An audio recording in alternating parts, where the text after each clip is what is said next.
आरती जी। गुरुदेव, आपके चरणों में कोटि कोटि प्रणाम। गुरुदेव, ऐसा क्यों होता है कि मैं जब अपने निवास स्थान में होती हूँ तो प्रतिपल अपने गुरुदेव से बात करती रहती हूँ। कभी कभी कुछ ना कुछ मन में आता है तो प्रश्न उत्तर करती हूँ, परंतु जब प्रत्यक्ष रूप में आपसे मिलना होता है तो हम कुछ भी नहीं बोल पाते, शून्य से हो जाते हैं महाराज जी। मन के गुरुदेव से तो सब बात करते हैं। ये एकांत में अपने मन में जो गुरुदेव विराजमान, उनसे प्रार्थना होती है, उनसे लड़ाई भी लड़ी जाती है। नहीं, आप सर्वसमर्थ हो, आप ऐसा कर सकते हो मेरे वो मन। लेकिन प्रगट में ना हम अपना प्रेम जता सकते हैं और ना हम लड़ सकते हैं, क्योंकि प्रगट में जो व्यवहार में जो रूप विराजमान है उसकी एक भागवतिक मर्यादा है, लेकिन जो हमारे हृदय में विराजमान है उसमें नहीं है। तो हृदय में विराजमान गुरुदेव से जो हम प्यार करते हैं, तो देखो ना, जैसे मना वैसे उनसे बात कर लेते, उनसे लड़ भी सकते, लेकिन प्रगट में जाके आपकी नहीं हमारी भी है, जाके बस प्रणाम करके ऐसे ही बैठ। अगर वो और तरफ देख रहे हैं तो उनको देख लिया, अगर हमारी तरफ देख रहे हैं तो ऐसे। मर्यादा है। गुरु साक्षात परब्रह्म, प्रगट में हम दास स्वरूप से हैं, लेकिन अंतर में हमारे सब स्वरूप उन्हीं के हैं। वही हमारी माता है, वही हमारे पिता है, वही हमारे मित्र हैं, वही हमारे स्वामी हैं। तो हम मित्रवत भी व्यवहार करते हैं, अंतर में स्वामी है तो दासवत भी भाव है, माता पिता है तो उनसे लड़ भी लेते हैं। देख लो ये विकार, इतने दिनों से हमारे मन में जलन। आप तो यहीं बैठे हो, आप सर्व सामर्थ्यशाली हो, आप ऐसा नहीं कर सकते। आप सैकड़ों बार आपसे प्रार्थना कर, आप सुन नहीं रहे अंदर से हम, लेकिन बाहर जाकर हम ये नहीं कह सकते। बाहर एक मर्यादा है, बस देख लिया उनके चरणों में शांत हुए। तो अगर आप सात्विक भाव से चलोगे तो यही स्थिति आपकी भी होगी। बाहर से आप तर्क विवाद नहीं कर सकते, उनके वचन सुने शांत, लेकिन एकांत में हम उनसे प्यार करेंगे, उन्हीं से लड़ेंगे, उनके सिवा। ऐसा होता है, यहाँ होता है, सबको होता है। अगर आप सही मार्ग पे चल रहे हो तो ऐसा होगा, उनके सिवा कोई है नहीं, तो हम किससे बिरझेंगे?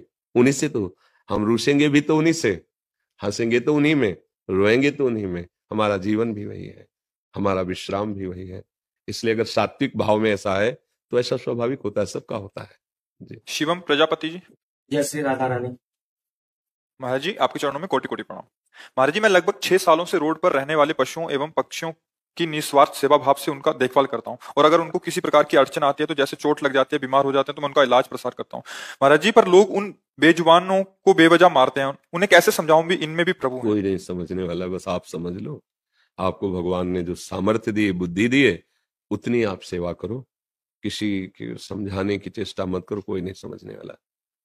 त्रिगुण माया की आंधी चल रही है, भगवान की आप पर कृपा है जो आप ऐसे भाव करते हैं। तो आप अहंकार न करके उनकी कृपा का आश्रय लेकर सेवा करते रहिए। जहां तक हो बचाव पक्ष रखते रहिए किसी से भी। हम जिनकी सेवा करें उन पशु पक्षियों की रक्षा की बात, लेकिन वो सुधर जाए, वो हमारा भाव जो है वो स्वीकार कर लें। किसी को भगवत भाव तो स्वीकार नहीं कर रहे, हमारा भाव क्या स्वीकार करेंगे? संसार त्रिगुण माया के काल कर्म स्वभाव गुण घेरा। हाँ, वैसे जैसे तिनका है ना, हवा में डोलता घूम रहा है, ऐसे ही माया के द्वारा बुद्धि विचलित हुई सब घूम रहे हैं।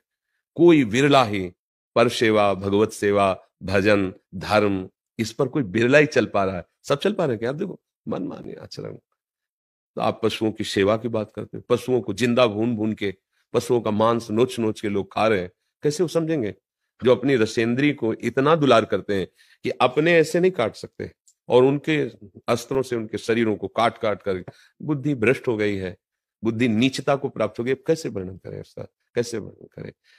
बस अपने को देखना है कि हमें भगवान ने हमें ऐसी बुद्धि दी, हमें ऐसी सामर्थ्य दी, जितनी उतनी जहां तक होगी प्राणपन से सेवा करूंगा, बचाने की कोशिश करूंगा। आगे भगवान आप जानो, आपकी सामर्थ्य जानो। हम किसको बदल सकते हैं? हमारी सामर्थ्य ही क्या है? आप देखो बस।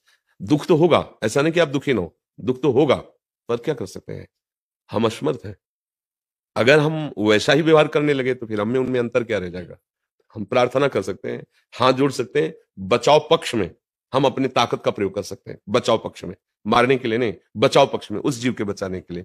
आगे भगवान जाने। सत्य मार्ग में चलने के लिए यही धैर्य रखना पड़ेगा।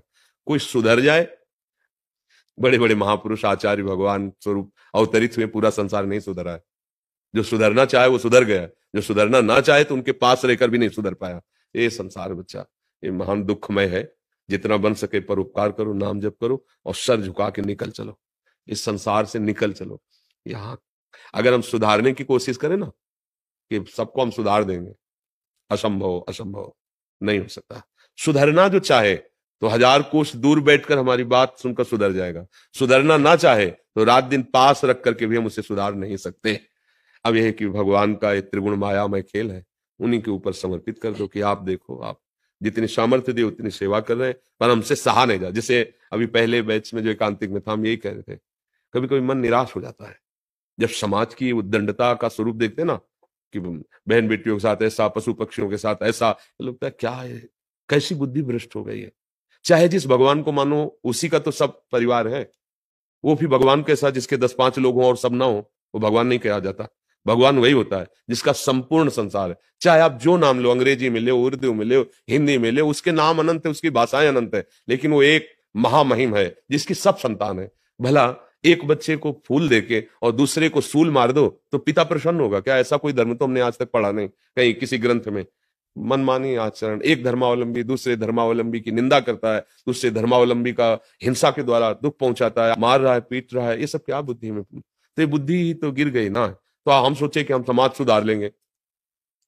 आप पूरी समाज की रचना करने वाले और सर्व सामर्थ्यशाली हो, आपकी ये त्रिगुण माया है। जितना बल दिया है मन से, वाणी से, कर्म से, हम यही चेष्टा करेंगे सबको सुख मिले, सब आनंदित हो, सब स्वस्थ हो, सबकी बुद्धि ठीक हो। मैं कहा आप जानो प्रभु, मेरी सामर्थ्य आप हो, हमारी सामर्थ्य नहीं, हमारी सामर्थ्य आप हो, आप जैसा चाहो। इसी में शांति है और यही सत्य विषय है। नहीं सुधर सकता, नहीं सुधर सकता।